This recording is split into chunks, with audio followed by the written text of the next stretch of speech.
South Africa's former President Jacob Zuma has been barred from standing in elections in May. The Election Commission actually did say this. Now, South Africa is set to hold the general elections on May 29th in what is expected to be the most competitive vote since the end of the apartheid in 1994. Zuma has been campaigning for the recently formed MK party in an attempt to relaunch his political career after he was precisely jailed for contempt of court in 2021. And joining me on the program to make sense of this is Mpumelelo, that's a Zikalala, legal practitioner joining from Durban, South Africa. Thank you for your time. Thank you very much for hosting me. Good evening to you and also good evening to your viewers. All right, good evening. Now, are you surprised that the former president has been barred from the May elections? Not at all. Well, whenever you go into elections, there is an electoral process that goes through. The IEC then governs that particular electoral process. The names are received from certain political parties, and members of the public are then allowed to say, these are the people that I have the potential of going to the National Assembly, that are going to go and represent you. Do you have any objections to them? And it's us as members of the public that would raise those objections, as it has been done now. Now, there's an objection that has been received by the IEC in this case that says, remember that when you look at the Constitution under Section 47, it says that if you have been convicted for more than 12 months without an option of a fine, you are barred from participating or being a member of the National Assembly for the next 5 years, up until or immediately after your conviction has been received by you. So in this case, the former president was then sentenced to 15 years imprisonment. The 5 years has not lapsed as yet. So it was within the prerogative of whoever was complaining to say, I'm going to go and lay a complaint, I'm going to go and object, and then ask the IEC to exclude your name from the list of individuals that should be able to go to the National Assembly because you fall into the category in which the Constitution, Section 47 of the Constitution says you can't participate as a member of the National Assembly. Now, the MK party, which of course is a new party, seems to be making some sort of massive, headway when it comes to pulling political clout. Do you think the current political party, that's the ANC, considers the MK a formidable force ahead of the polls, particularly because of the influence of the former president? Well, I might not be the spokesperson of the ANC, but if you hear from what they're saying, they view every political party that is there as their opposition or as their competition. Now, they've not been deterred by the emergence of any other political party. It's not the first time when something like this is happening. Remember, previously you had the Congress of the People that took place. Before then, you had the UDM, which was a breakaway party from the ANC. So the ANC has enjoyed a number of breakaway parties every single national or provincial election. So they are quite used to what is happening now. The only thing in which they would then say you must look out for or must be a litmus test of whether this particular party is going to cause them heartaches is to look at the results of the 29th of May and see what type of headway is going to be there. Now, every single party is going on election mode, campaigning here and there, and the numbers of the individuals that are there may be an indication, but cannot be the sole indication of the number of people that are going to vote for. So I think for the ANC, it's business as usual. They are campaigning as usual. They're looking at every single political party that is there as an opponent, and they're not really being given sleepless nights by the emergence of the MK party, even though it is a new party, even though it is a party which has been indirectly or directly endorsed by a person that was one presidential candidate of the ANC itself.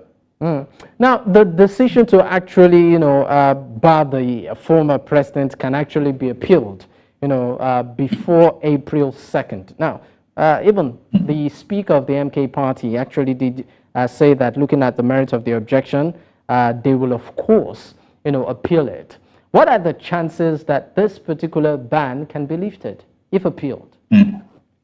Well, it would depend on the interpretation, because every single decision that is taken by the IEC, you are able to take it through the appeal process and even take it to the commission or even the electoral court if you so feel that the IEC is being prejudicial against you, is not ruling in your favor or is affecting your rights.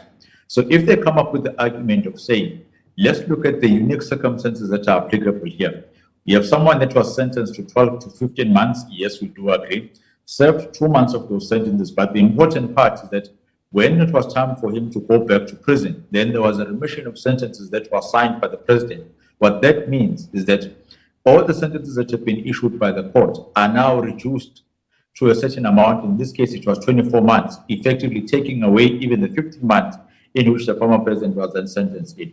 And then it would be up to the court to decide, are you going to consider that particular remission as part of taking away the criminal record? Are you going to consider the remission as being binding, the effects of it binding to the record, which is then applicable to the former president? If the answer to that is yes, that means this exclusion, as excluded by Section 47 of the Constitution, is now gone and it is no longer there. But that's a decision that can only be taken by the IEC. That's a decision that can only be taken by, if the IEC fails to take a positive or a negative decision, through the commission or even the electoral court, which I think that's where it's going to end pertaining to this matter, because it's the first time in which something like this is taking place, and our courts will need to deal with it and see, in terms of legal precedents, where are we actually?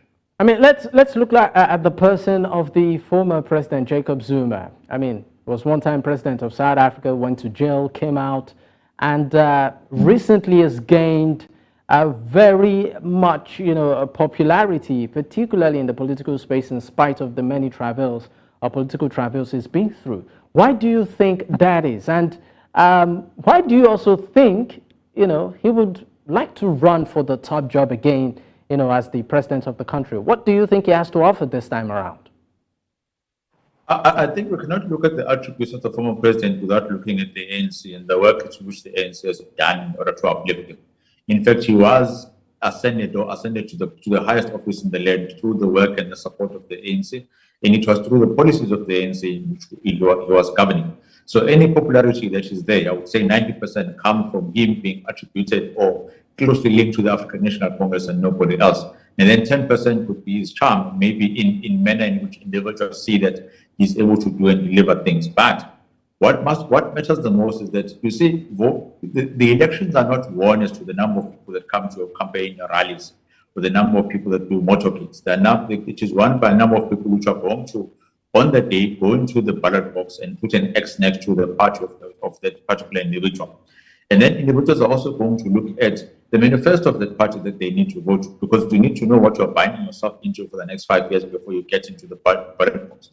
So if you don't have a clear direction, clear issue, a clear manifesto of where that is, no matter how popular you are, that popularity is not going to materialize in votes at the end of the day. So I would say and caution every single political party that is there, don't look at the number of people that are praising your praises within social media, for example, within the political rallies, which are mostly run by people that are going to closely associate with you, and think that is the core of your support in which you are going to get. You still need to work hard, get people to the ballot box, and make sure that those individuals vote for you. So the real test is going to be when the results on the 30th of May come out, which political party is at the top, and it will depend on how the people are viewing it and wanting to be binded by the promises that has been made by that political party. I mean, before I let you go, let's also talk about the fact that many are saying that this election maybe might just be the end of the ANC. If at all, deal a great blow to the reputation of the ANC. Do you see that happening? Well, it is very hard to take that particular stance, because every single election individuals have been saying that, but each time the ANC would come out victorious. Maybe there might be a decrease in the percentages as we might see them, but I do not think it is going to fall under the majority, or the majority which is required within the National Assembly. Maybe in other provinces, yes, but within the National Assembly, I do see the ANC coming back being the majority party with reduced numbers, but maybe it will still be there, depending on how things flow about, and depending on the number of participants that are there. We must also remember that I think this time is going to be the largest ballot in which South Africa is going to have, plus minus or more than 40 parties which are going to appear on the ballot. So South Africans are spoiled for choice in terms of political party that is there.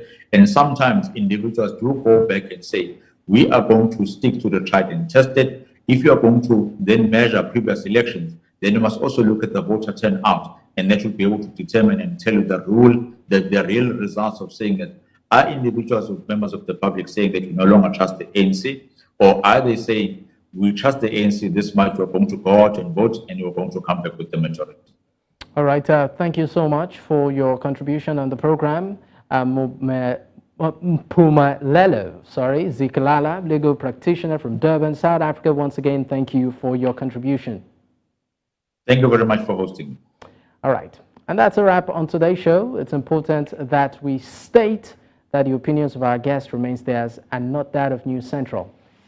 On a very personal note, I would always say that leadership is all about taking personal responsibility and also being result-oriented. It's not about excuses. And Africa has come of age when it comes to giving up quality leadership. I think this is food for thought for all of our leaders. My name is Dapo Adegboye. Bye for now.